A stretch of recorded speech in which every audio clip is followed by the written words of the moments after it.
오늘 말씀은 사도 바울이 3차 선교 여정을 갔다라는 말도 있고 또 4차, 5차까지 갔다, 투옥됐을 때까지 상황까지 감안을 해서 그렇게 말하는 사람들도 있습니다. 그 가운데 2차 선교 여정을 떠났을 때에 마게도냐 지경으로 가잖아요. 원래는 에베소에서 복음을 전하려고 했습니다. 아시아 지역에서. 그런데 그게 뜻대로 되지 않아서 마게도냐, 유럽으로 건너갔죠. 유럽으로 건너가면서 거기에서 빌립보의 첫 번째 교회를 개척하고, 그리고 두 번째로 데살로니가 지역의 교회를 개척을 하게 됩니다.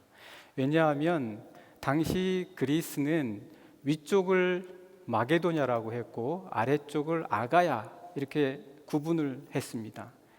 위쪽 마게도냐의 중심되는 도시가 두 곳이 있어요. 첫 번째가 빌립보였고 다음이 데살로니가였습니다. 그만큼 데살로니가는 굉장히 크고 중요한 곳이었다라는 거죠. 그래서 사도 바울은 그곳에서 복음을 전하고 교회를 개척하게 되는데, 그곳에서 큰 폭동이 일어났습니다. 큰 폭동이 일어나서 바울은 피신할 수밖에 없었어요. 그런데 그때의 폭동은 거의 오해에 의한 폭동이었습니다. 거의 오해에 의한 폭동이었기 때문에 영문도 모른 채 바울은 야반 도주를 할 수밖에 없었던 거지요. 그의 제자들이 그를 베레아로 데리고 갑니다. 빨리 피신하게 하는 거죠. 베레아로 피신을 한 다음에 그곳에서 또 역시 데살로니가의 유대인들이 다시 한번 또 베레아까지 와서 사도 바울을 비롯한 그의 형제들을 핍박하고자 시도를 했습니다.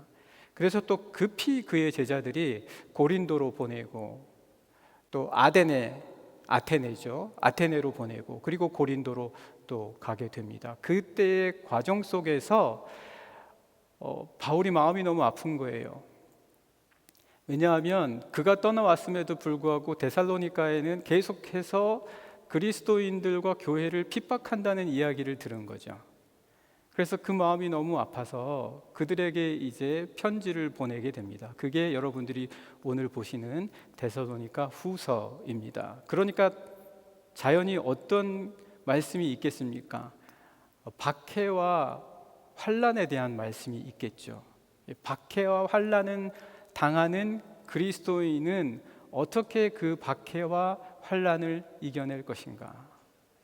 어느 누가 박해와 환난을 좋아하겠습니까? 박해란 말은 쫓아가다라는 뜻이에요. 여러분, 뭐 한 대 맞지 않아도 누군가 나를 계속해서 쫓아오면 그 자체가 두려움입니다. 계속해서 그것 멈추지 않고 끊임없이 누가 나를 추적해 온다. 누가 자꾸 나를 미행해 온다. 이거는 굉장한 두려움입니다. 여기서부터 박해라는 단어가 나왔습니다. 환난은 쥐어짜다라는 뜻이에요. 쥐어짜다. 여러분, 쥐어짜 보십시오. 멀쩡한 사람도 한번 조금만 쥐어짜면 아픔을 호소하고 고통을 호소하기 마련입니다. 그런 고통이 그리스도인들에게 닥쳤다라는 거죠. 데살로니가에. 그런 데살로니가의 교인들을 보면서 사도 바울은 마음이 너무 아팠습니다. 그래서 그가 이렇게 위로를 해줍니다. 여러분 한번 말씀 보세요. 이 말씀이 정말 위로가 되는 말씀인지 한번 여러분 같이 한번 읽어보겠습니다. 3절과 4절 말씀, 오늘 본문의 3절과 4절 여러분 주보 보시면 앞면에 그 오른쪽 보시면 나와 있습니다. 3절과 4절 말씀 같이 읽겠습니다. 시작. 형제들아, 우리가 너희를 위하여 항상 하나님께 감사할지니 이것이 당연함은 너희의 믿음이 더욱 자라고 너희가 다 각기 서로 사랑함이 풍성함이니, 그러므로 너희가 견디고 있는 모든 박해와 환난 중에서 너희 인내와 믿음으로 말미암아 하나님의 여러 교회에서 우리가 친히 자랑하노라. 여러분, 이게 위로가 됩니까? 이런 편지를 받았다면 사실 저는 위로가 별로 되지 않을 것 같아요. 이 편지의 3, 4절의 요점은 당신들이 받고 있는 그 박해와 환난을 우리가 자랑합니다, 그 말이거든요. 예. 어떤 박해와 환난을 자랑할 것이 있겠습니까? 고통이잖아요. 아픔이잖아요. 근데 그거를 자랑한다니요. 예. 그리고 그거를 또 당연하다고 얘기해요, 사도 바울은요. 말씀 보시면 그래요. 3절에 형제들아 우리가 너희를 위하여 항상 하나님께 감사할지니 이것이 당연하여 우리는 너희의 박해와 환난을 자랑한다, 이거거든요. 이게 당연하다는 거예요. 자, 이것이 당연하다라고 얘기할 때는 도대체 사도 바울이 어떤 정신으로 이게 당연하다라고 얘기했냐? 제가 여러분들 기도해 주거나 또 신방을 가거나 했을 때 어려워하는데 제가 여러분 당하는 핍박과 환난을 자랑하겠습니다, 이거 당연한 거 아닙니까? 이렇게 말하면 그게 위로가 되겠습니까? 근데 지금 사도 바울이 그렇게 이야기하고 있다라는 거죠. 그런데 그 열쇠를 풀려면, 사도 바울이 이렇게 말한 그 이유를 풀어보려면 감사라는 단어를 우리가 보아야 합니다. 지금 사도 바울은 하나님께 감사한다라는 거예요. 항상 하나님께 감사한다. 사람에게 감사하는 게 아니에요. 하나님께 감사한다. 여러분 혹시 뭔가에 쫓기고 있는 분이 계십니까? 뭔가 여러분 지금 상황이 쥐어짜는 듯한 상황이십니까? 사도 바울은 여러분들에게 이렇게 얘기할 것입니다. 감사합니다. 제가 하나님께 감사합니다. 여러분 이게 힘이에요. 이게 힘입니다. 박해와 환난 속에서 감사할 수 있는 자가 되는 것. 감사는 헬라어 원문의 단어로 유리스테오입니다. 유리스테오는 카리스라고 하는 은혜의 단어에서 왔습니다.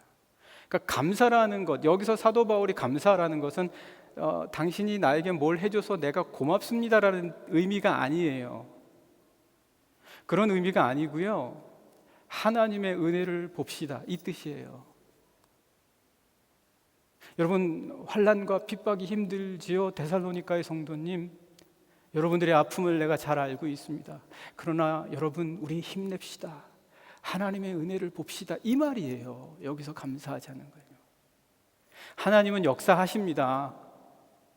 하나님은 지금도 함께 하십니다. 그러니 우리 하나님께 감사합시다. 이 말은 하나님이 지금도 그의 은혜를 멈추지 않으셨습니다. 여러분 믿으십니까?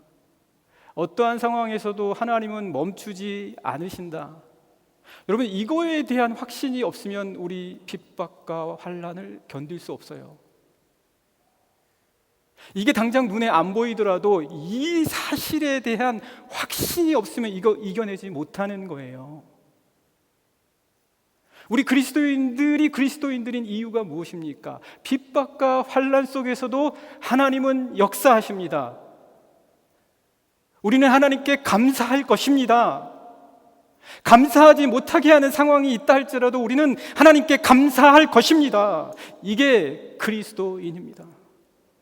무엇 때문입니까? 그 안에서 역사하시는 하나님의 은혜는 멈추지 않았다.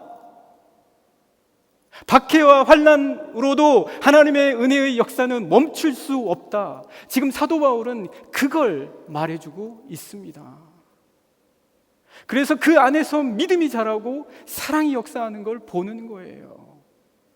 그걸 이야기해주고 있습니다. 그래서 사도 바울이 데살로니가의 성도들에게 이야기한 걸 제가 다시 한번 여러분들에게 말씀을 드리면 그걸 자랑하고 싶은 거예요. 우리가 뭘 자랑하겠냐? 우리가 핍박과 환난 속에서도 자랑할 수 있는 자라는 것을 보이자, 나타내자. 그래서 3절부터 보시면 형제들아 우리가 너희를 위하여 항상 하나님께 감사할지니 이것이 당연함은 너희의 믿음이 더욱 자라고 너희가 다 각기 서로 사랑함이 풍성함이니 그러므로 너희가 견디고 있는 이것 때문에 견디는 거예요. 이거에 대한 사실을 알지 못한다면 못 견딥니다, 여러분. 못 견뎌요. 그러므로 너희가 견디고 있는 모든 박해와 환난 중에서 너희 인내와 믿음으로 말미암아 하나님의 여러 교회에서 우리가 친히 자랑하노라. 사도 바울이 그들이 고생하면서 핍박받는 거를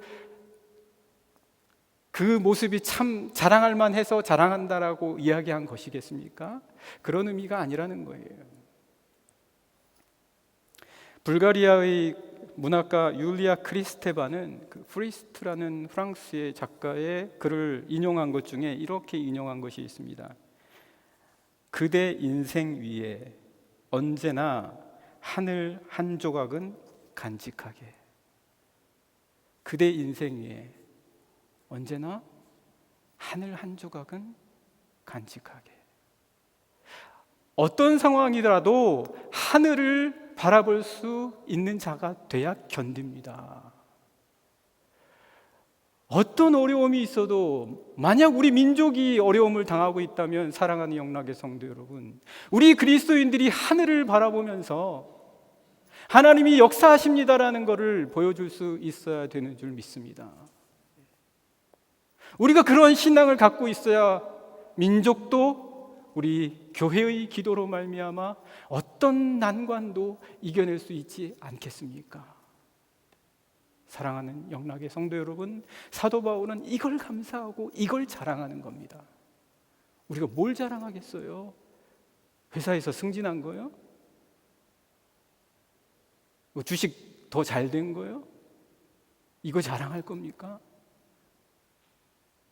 그리스도의 역사하심, 하늘을 바라볼 수 있는 힘, 이것을 자랑한 이 사도 바울이 아는 거예요.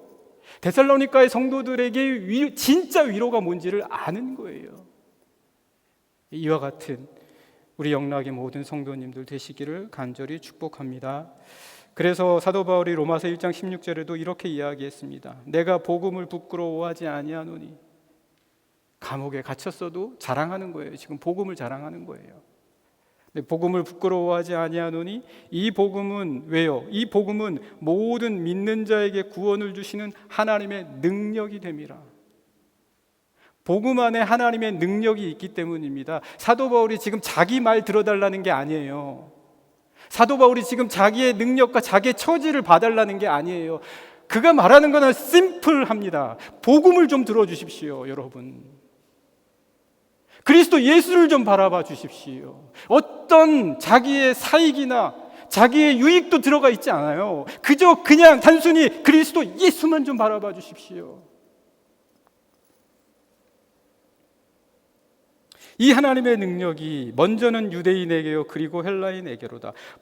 왜 복음에 그렇게 대해서 말하고 있는가? 복음에는 하나님의 의가 나타나서 세상을 바라보면서 어떤 의도 찾을 수 없기 때문에 희망을 잃어버린 자들에게 여기 의가 있습니다. 여기 의가 있으니까 힘을 냅시다. 여기 이 의로 일어섭시다 라고 말하는 사도 바울의 간절한 호소입니다.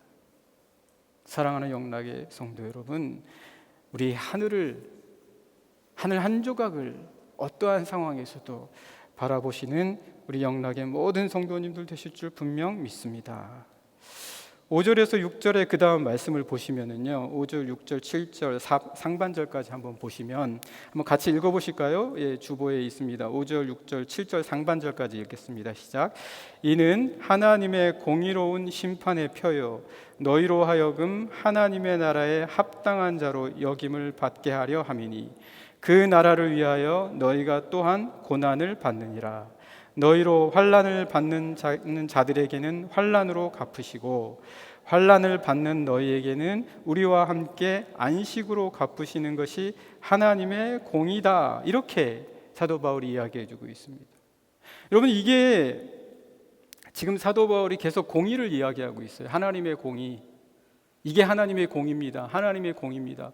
그런데 사실 데살로니가의 성도들 지금 핍박받고 박해받고 환난당하고 있거든요. 상황이 좋아질 것 같아 보이지가 않는 거예요. 그런데도 사도 바울은 지금 하나님의 공의를 얘기하고 있어요. 공의가 뭡니까, 여러분? 모든 사람에게 정의를 행해 주는 거 아니에요. 지금 일방적으로 핍박을 당하고 있단 말이에요, 데살로니가 사람들이. 근데 이게 공의다라고 말해주고 있어요. 하나님이 갚아주신다, 이 얘기를 하고 있단 말이에요.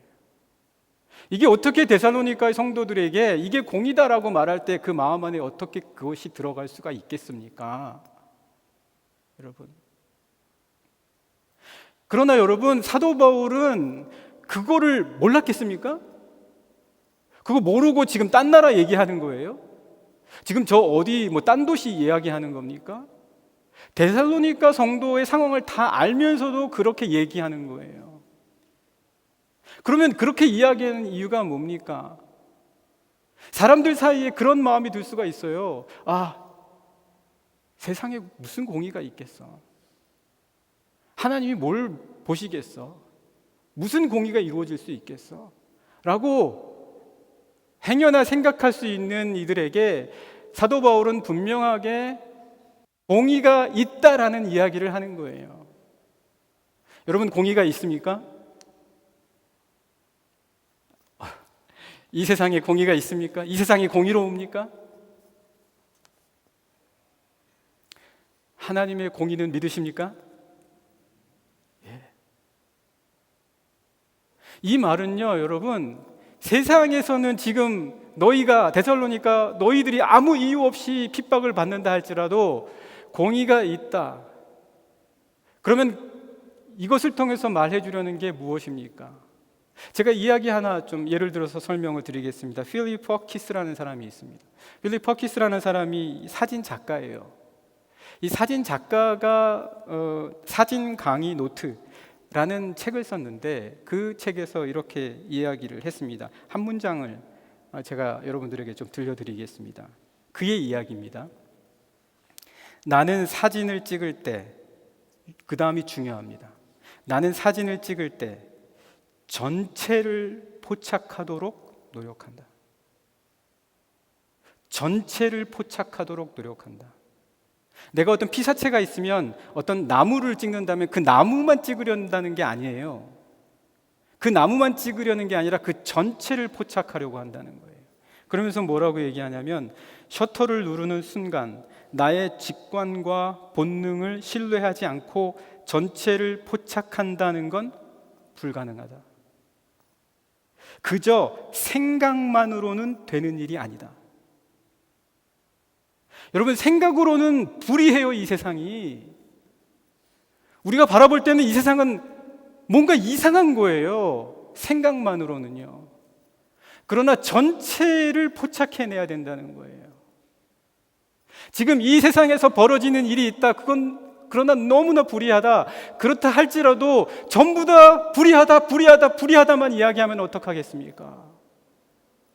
전체를 바라볼 수 있는 누군가가 이 가운데 역사하는 공의의 힘을 믿을 수 있어야 되고 그것에 대해서 그 믿음으로 나아갈 수 있어야 된다. 그거는 생각만으로 되는 것이 아니라 이 버킨슨이라는 사람은 직관과 본능이라고 이야기했지만 우리는 그것이 무엇이 되겠습니까? 하나님의 공의에 대한 믿음입니다. 하나님의 공의에 대한 믿음. 그것을 바라보는 사람을 통해서 분명히 이 땅 가운데에서는 하나님의 공의가 역사할 것이다. 믿으십니까? 여러분, 불의하다라는 것, 그 속에 함몰되지 말고 그러한 이 시대 속에서도 전체를 볼 수 있으십시오. 여러분의 사랑하는 자녀의 허물이 있다면 그 허물 넘어서서 역사하시는 하나님의, 그리고 우리의 부족함과 실수가 있다면 그것을 바로잡게 하시는 하나님의 역사를 보십시오. 그래야 우리 방향이 제대로 잡힐 수가 있습니다. 우리는 부분만을 바라보는 사람들이 아니에요. 그리스도인들은 비록 부분적으로 알지라도 온전함을 바라보는 자들입니다. 믿으십니까? 제가 말씀 하나 읽겠습니다. 고린도전서 13장 9절입니다. 제가 읽겠습니다. 사도 바울이 이야기한 겁니다. 우리는 부분적으로 알고 부분적으로 예언하니 온전한 것이 올 때에는 부분적으로 하던 것이 패하리라. 여러분, 도저히 공의라고 생각할 수 없는 상황들이 있어요. 여러분, 요셉 아시죠? 요셉은 형들에게 팔렸어요. 형들에게 팔렸으면 공의의 하나님이 그 요셉을 다시 세워주셔야 되잖아요. 형들을 박살을 내주고 이 요셉을 형들 사이에 바로 보내주셔야 되잖아요. 그런데 요셉에게 무슨 일이 벌어졌습니까? 요셉은 다시 감옥에 갇혀요. 다시 감옥에 갇힙니다. 그러한 모습을 보면서 이게 어떻게 하나님의 공이냐라고 말할지도 모릅니다. 그러나 그 감옥 안에서의 놀라운 일과 그 만남이 자칫 굶어 죽을 수 있었던 이스라엘 그 모든 민족 200만 내지 250만을 형성할 수 있는 출발을 그를 통해서 이루게 하십니다. 여러분, 우리가 보는 거는 부분이에요. 맞아요. 다 부분밖에 볼 수가 없어요. 그러나 우리 그리스도인들은 말씀과 믿음으로 말미암아 전체를 볼 수 있는 줄 믿습니다. 전체를 보십시오. 모든 것을 품으십시오. 하나님의 공의가 있다는 사실까지 보십시오. 하나님께서 역사하십니다. 하나님은 공의로운 분이십니다. 믿으십니까? 예. 그래서 그러한 자들이 어떠한 자들입니까? 하나님 나라에 합당한 자들입니다. 지금 하나님께서는 역사의 한순간도 낭비하지 않으시는 분이에요. 한순간, 찰나 1초의 순간도 우리 모든 그리스도인들이 하나님 나라에 합당한 자로 만들어 가시고 빚어 가시는 것인 줄 분명 믿습니다. 우리가 그렇게 변화해가는 시간들이에요, 지금은. 그래서 사도 바울이 오늘 여러분들이 밝음 읽으신 5절과 6절에서 이렇게 말씀해 주고 있는 거예요. 이는 하나님의 공의로운 심판의 표요 너희로 하여금 하나님 나라에 합당한 자로 여겨가는 것이다. 이렇게 말씀해 주고 계십니다. 전체를 바라보시는, 만약 여러분들 지금 어느 누군가가 여러분들 가운데에 전체를 바라보아야 할 필요가 계신 분이 있으실 수도 있어요. 부분만 바라보서는 도저히 해답이 나오지 않는 분들이 계실 수 있어요. 전체 보십시오. 하나님 전체를 보게 해주십시오. 마지막으로 세 번째 우리 같이 한번 말씀을 보시겠습니다. 7절 하반절과 8절 9절까지 함께 말씀 보시겠습니다. 같이 읽죠. 7절 하반절부터입니다. 주 예수께서 시작. 주 예수께서 자기의 능력의 천사들과 함께 하늘로부터 불꽃 가운데에 나타나실 때에 하나님을 모르는 자들과 우리 주 예수의 복음에 복종하지 않는 자들에게 형벌을 내리시리니 이런 자들은 주의 얼굴과 그의 힘의 영광을 떠나 영원한 멸망의 형벌을 받으리로다. 제가 이 말씀 보면서요, 얼핏 들은 생각은, 야, 이거 하나님은 사랑의 하나님인데 하나님 모르는 자들 싹 다 없앤다, 형벌 받게 하시겠다, 이런 말씀이시잖아요. 이 말씀 읽으면서 이걸 어떻게 하지? 이 말씀이 도대체 무슨 의미인가? 이걸 어떻게 주님은 데살로니가 교회 성도들에게 사도 바울을 통해서 말씀하게 하셨나? 이거 이율배반적인 말씀 아닌가? 그러면은 제가 오늘 말씀 증거하면서 여러분, 하나님의 뜻에 합하지 않은 사람들 하나님께서 다 형벌 당하게 만드실 겁니다, 이런 말씀을 전하게 하라고 하시는 것인가? 두 가지 면이 있습니다. 네, 맞습니다. 여러분, 그리스도인들이 정당한 사유가 아닌 이유로 데살로니가에서 핍박을 받고 그것을 허락하시는 하나님이라면, 어디 무슨 말씀인지 알겠죠? 그거를 허락하시는 하나님이라면 그렇게 핍박하는 자들을 가만두시겠습니까? 정당하지 못한 이유로 핍박하는 자들을 하나님이 가만두시겠냐고요. 가만히 안 두시죠. 하나님 그 말씀이에요. 너희로 하여금 핍박받게 하는 자들을 영원한 형벌에 처하게 하겠다, 그 말씀이에요. 그래도 제가 두 가지 면이라고 말씀드린 것은, 그래도 하나님 이 말씀 어떻게 전해야 되는 겁니까?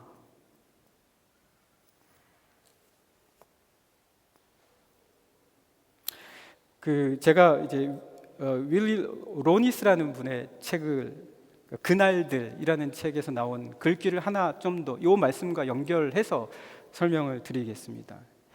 이 사람은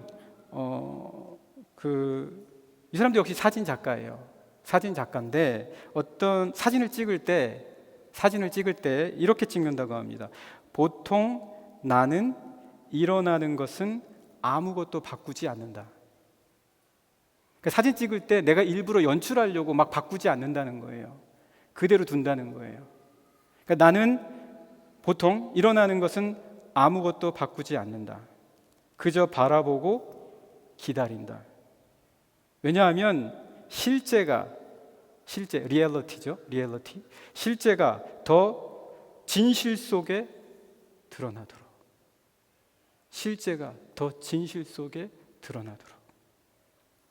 여러분, 오늘 주님께서는 하늘로부터 불꽃 가운데 나타나신다라고 이야기했어요. 이 7절 하반절에 하늘로부터 불꽃 가운데 나타나신다. 여러분, 하늘은 우리가 생각하는 저 하늘이 아니에요. 이 말씀을 읽거나 요한계시록을 읽거나 어떤 말씀을 읽든지 자꾸 하늘을 저기에 대칭해서 생각하지 마십시오. 사도 바울도 하늘을 삼층천으로 구분을 했어요. 어떤 하늘이 하늘인지 몰라요, 우리는 지금. 그러면 하늘이 뭐냐? 하늘은 하나님의 뜻과 의지예요. 영들의 세계예요. 그래서 하나님이 자신의 뜻을 불꽃 가운데 분명하게 자신의 진노 속에서 나타나시는 때가 있다라는 거예요. 그러한 때가 있으니까, 그렇게 형벌을 할 거니까, 그럼 어디로 우리의 논리가 이어집니까? 어디로 이어지죠? 그러니까 너는 가만히 있어. 너는 기다려. 너의 손으로 악을 행하지 말고, 악을 악으로 이기려고 하지 말고, 너는, 그리스도인인 너는 손으로 악을 이겨라. 하나님은 반드시 형벌하시니, 그 말은 우리에게 그것을 믿고 우리는 반드시 손으로 악을 이길 수 있는 자들이 되어야 된다. 그런 말씀인 줄 분명 믿습니다. 여러분, 맞습니까? 제 말이 맞습니까? 아니죠. 제 말이 아니죠. 주님의 말씀에, 주님이 하시는 형벌보다 더 어떤 것이 정의로울 수 있겠습니까? 그렇다고 해서 이것이 모든 세상의 불의에 대한 합리화나 정당성을 부여하는 것이냐? 아니라니까요. 아닙니다. 그래서 로마서 12장 19절에서는 사도 바울이 그리스도인들에게 이렇게 이야기했습니다. 제가 읽어드리겠습니다. 내 사랑하는 자들아, 너희가 친히 원수를 갚지 말고 하나님의 진노하심에 맡기라. 기록되었으되 원수 갚는 것이 내게 있으니 내가 갚으리라고 주께서 말씀하시니라. 악에게 지지 말고 선으로 악을 이기라. 이게 우리 무기입니다. 여러분, 사도 바울이 얘기했잖아요. 하나님의 전신갑주. 하나님의 전신갑주가 우리 무기입니다. 어디 가시든지 우리 그리스도인들이 할 수 있는 하나님의 공의를 믿는 믿음으로 이러한 박해와 환난 속에서도 이겨낼 수 있는 믿음이 없다면 이 세상을 온전한 세상으로 이끌어갈 수 있는 궁극적인 힘은 없는 거예요. 언제든지 아픔과 그리고 고통을 그리고 그것의 씨앗들을 남기게 됩니다. 오늘 우리 사도 바울이 이 데살로니가의 성도들에게 박해와 환난을 자랑한다라고 할 때에 그 자랑의 의미가 무엇인지를 저희가 오늘 세 가지로 함께 나누어서 보았습니다. 사랑하는 영락의 성도 여러분, 오늘 이것에 대한 분명한 확신을 갖고 이 세상을 바꿔 나갈 수 있는 그 하나님의 힘을 여러분의 믿음의 삶 안에서 꼭 간직하시고 펼쳐나가시는 우리 영락의 모든 성도님들 되시기를 간절히 축복합니다.